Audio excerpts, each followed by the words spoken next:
Good evening guys, you are joining me for another unboxing and review video where tonight we are going to be taking a look at a Bachmann diesel locomotive. This is the class 57. The reference number for this is 32-763. It is the class 57 Mark III, numbered 57309 and bears the name Pride of Crewe, and it is in the DRS blue and compass livery.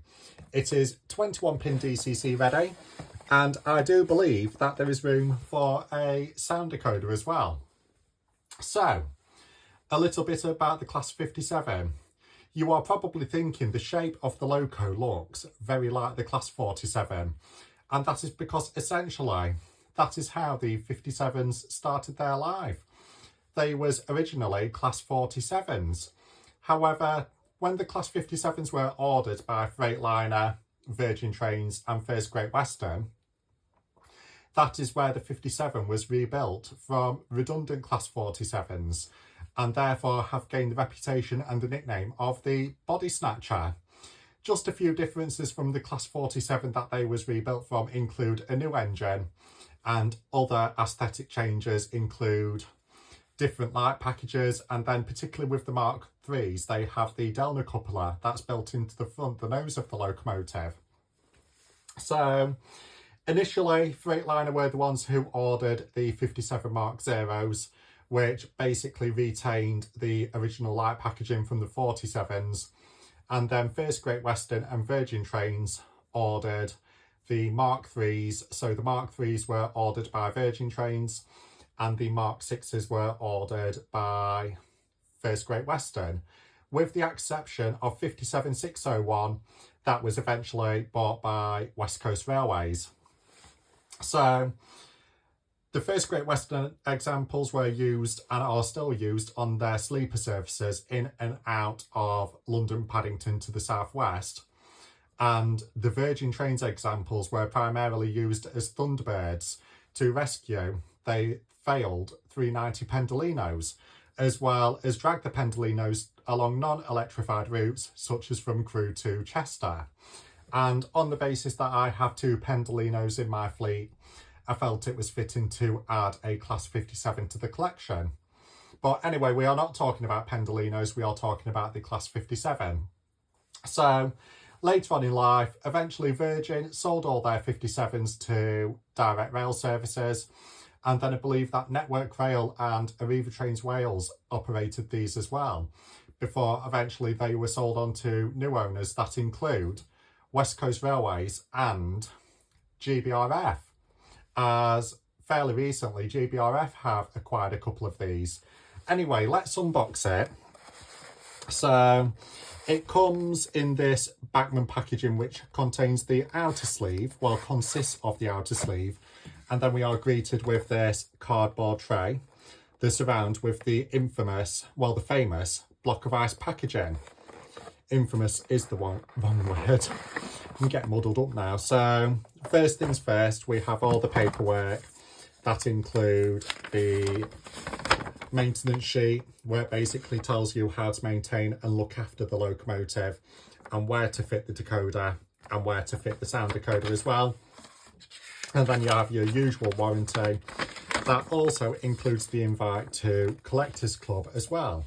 So moving on to the main beast herself, she is currently concealed within this ice block. Shall we defrost her? Yeah, that sounds like a good idea. I do like this style packaging by Bachmann, by the way, and even other model railway companies such as Hornby and Dapol have adopted the same style packaging. Now, first things first, we have a detailing bag that contains the cover for the sound chip, as well as a few additional pipes, as well as an additional coupling as well. Now, I did buy this second-hand from eBay, and with this one, the detail has already been pre-fitted, which is absolutely brilliant because it saves me a job, and I do believe that the nameplates are separately fitted as well because they are etched. So let's have a look at the main star of the show. Now, first things first, when you unbox this, and that is how heavy it is, and that is because the chassis is die cast, which is really good because it means that it's very good for traction, which is what's expected from a Coco locomotive. I mean, that shape is familiar, isn't it? Yes, it is a body snatcher because it is a 47 with a new engine and new tops number. So it is being presented in the DRS Compass livery, which is probably the livery variant of DRS that I prefer rather than today's livery for DRS. The Compass is definitely my favourite. The running number is 57309. Now, with the Mark III 57s, when they was with Virgin Trains, as they were nicknamed Thunderbirds, they bared the names of many Thunderbird characters and vehicles. I think there's only one surviving Thunderbird-related 57 left in operation, and that is 57307, Lady Penelope. But just look at that. The detail is just impeccable. We have the bogie detail, which Bachmann always have done a good job on. And then we have the fuel and battery boxes as well with all this piping. And then on the roof, one noticeable difference between the 57 and 47 are these grills that were fitted here for the purpose of rebuilding into the 57 with the new engines. And another noticeable change is the front. We can see here it has the up-to-date light packaging, and then we have the Delna coupler that was fitted to the front, which again was designed to ferry the Class 390 Pendolinos. And as I've mentioned, the detail has already been pre-fitted, which looks absolutely fantastic. And then the buffers are sprung as well, where we also have etched handrails.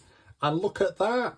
Bachmann have pre-factory fitted a driver, which is really good of them because it adds a touch, especially when you are running this locomotive. And it does have directional lighting, so when it's coming towards you, the lights will illuminate in white, and when it's moving away from you, it will have the red tail lights on. And it does also have working cab lights, which can be switched off.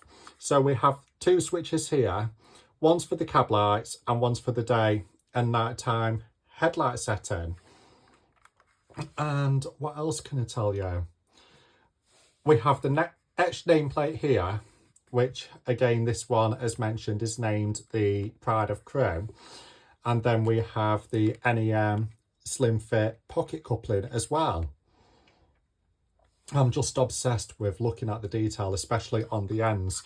When you look at this via photograph or in videos, that does it no justice for how good this model actually looks in person. And I very much look forward to having this running around my layout with my Pendolinos, of course, because I am aiming for a West Coast mainline theme, which is where these are mainly seen.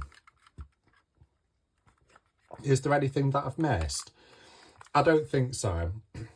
But yeah, this model really is worth it. And if you are one for modern day traction when it comes to modern railways, the Class 57 is definitely worth having.